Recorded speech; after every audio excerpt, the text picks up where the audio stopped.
कल शामी मिगी पता लग्या साड़ा कोई एक दूर पारिया रिश्तेदार बड़ा बीमार तो उसी बख्शी नगर अस्पताल भर्ती कराया।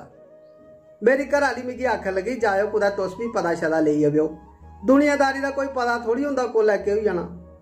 मैं खरा भरा भी जांग लई हो पता। खैर शामी चली आवे पता लैन। अगे बख्शी नगर पार्किंग का इन्ना रफड़ा ना, उत्थे कुदै गड्डी लाने की जगह लभदी गै नहीं।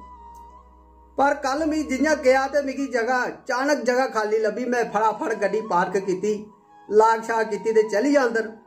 अंदर गया तो दिखा लिफ्ट भी खाली पेदी। महा एक चक्कर पाई, अज तक जिन्ने बारी भी मैं आया मिगी लिफ्ट कदे खाली लभी गै नहीं।